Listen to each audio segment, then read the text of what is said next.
اس کا محصول جو ہوگا وہ میں دوں گا. اگر تم یہ چاہو تو صندوق کے وزن کے برابر سونا چاندی بھی لے لو تو بھی تم کو دے دی جائے گی. یہ سن کر اور بھی زیادہ اشتیاق ہوا کہ نامعلوم اس میں کیا چیز ہے، ضرور کھولنا چاہیے. چنانچہ انہوں نے بالاسرار اس صندوق کو کھولا تو دیکھتے کیا ہیں، ایک عورت صاحب جمال و حسن سے مملول آفتاب کے مانند اس میں بیٹھی ہے، جس کا ثانی اگر تلاش بھی کیا جائے تو ملنا ناممکن ہے. جب محصول والے حضرت ابراہیم علیہ السلام اور سائرہ خاتون کو بادشاہ کے نزدیک لے گئے تو بادشاہ ملعون نے پوچھا، یہ عورت تمہاری ہے؟ حضرت ابراہیم علیہ السلام نے بادشاہ کو جواب دیا جو اسلامی جواب تھا. آپ علیہ السلام نے فرمایا، یہ میری بہن ہے. بیوی کو بہن کہنا سابقہ شریعت میں درست تھا. یہ جواب سن کر اس ملعون نے کہا، تم اپنی بہن کو مجھے دے دو. تب حضرت ابراہیم علیہ السلام نے فرمایا، وہ اپنی ذات کی مالک ہے. سائرہ خاتون نے کہا، پناہ مانگتی ہوں میں اللہ تعالیٰ سے. وہ ملعون یہ سن کر ہنسا اور حکم کیا کہ اس کو حمام میں لے جاؤ اور نہلا دھلا کر اور لباس فاخرہ پہنا کر خوشبو سے معطر کر کے میرے پاس لے آؤ. ملعون کے حکم پر ایسا ہی کیا گیا. اللہ تعالیٰ نے حضرت جبرائیل علیہ السلام کو بھیجا کہ پردہ حضرت ابراہیم علیہ السلام کی آنکھوں سے اٹھا دے تاکہ حضرت ابراہیم علیہ السلام وہ تمام گفتگو جو ملعون حضرت سائرہ خاتون کے ساتھ کرے سن سکے اور ان کے تمام حالات آنکھوں سے دیکھے.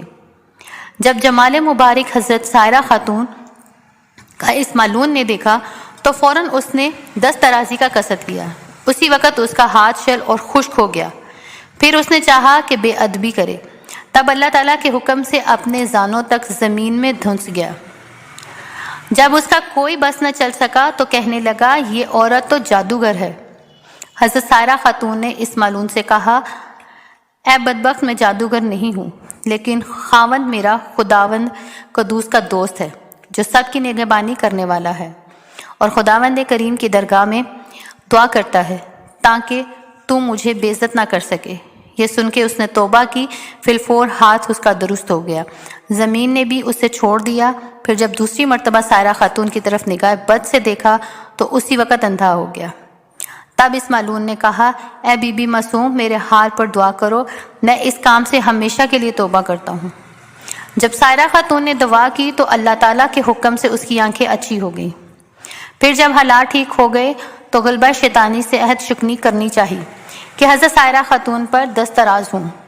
تو اس وقت تمام بدن اس کا خشک اور شل ہو گیا اور پھر آنکھیں جاتی رہیں. پھر کہنے لگا، اے بی بی پاک دامن، میرے واسطے اپنے خدا سے دعا کیجیے. حضرت سائرہ خاتون بولی، اے بدبخت، یہ دعا میری نہیں بلکہ میرے شوہر جو میرے ساتھ ہیں ان کی دعا ہے. خداوند کریم کے دوست ہیں، اگر جو وہ چاہتے ہیں تو تجھے معاف کریں یا نہ کریں. تب اس نے کہا، حضرت ابراہیم علیہ السلام کو یہاں لاؤ. اس کے بلانے پر جب حضرت ابراہیم علیہ السلام وہاں تشریف لے گئے تو اس ملعون نے کہا، اے ابراہیم علیہ السلام، مجھے معاف کیجیے. میں نے آپ پر بڑا ظلم کیا ہے اور میں اب توبہ نصوح کرتا ہوں.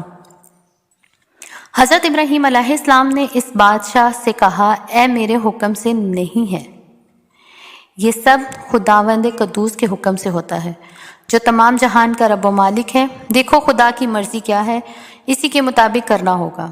اسی وقت حضرت جبرائیل علیہ السلام نے آ کر فرمایا کہ اے ابراہیم، خدا تعالیٰ نے تمہیں سلام کہا اور فرمایا ہے جب تک یہ تمام ملک اور خزانہ تم کو نہ دے تم ہرگز اس سے راضی نہ ہونا.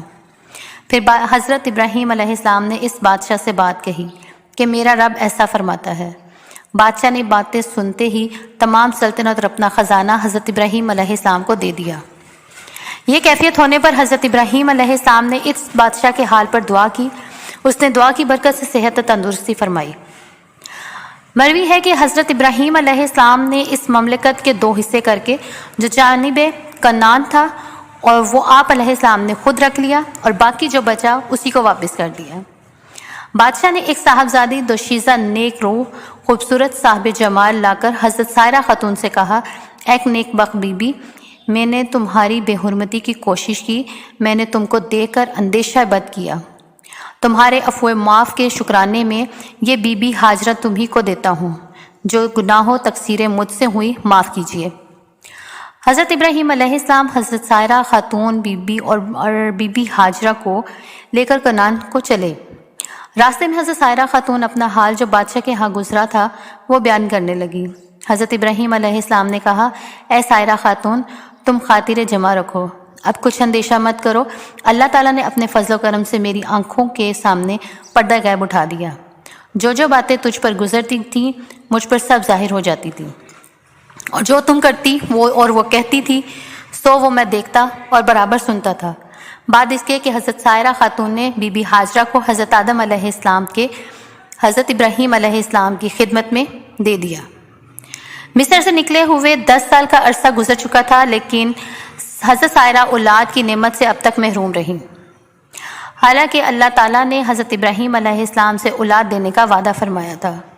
حضرت سائرہ خاتون نے حضرت ابراہیم علیہ السلام سے کہا، مجھے تو اولاد کی طرف سے نا امیدی ہو چکی ہے، آپ ہاجرہ سے عقد کر لیجئے، اور اللہ تعالیٰ نے اولاد دینے کا وعدہ فرمایا ہے تو شاید اس سے کوئی اولاد ہو۔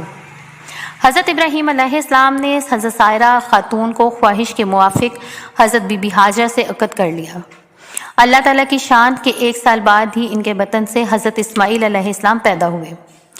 کتاب ازواج الانبیاء۔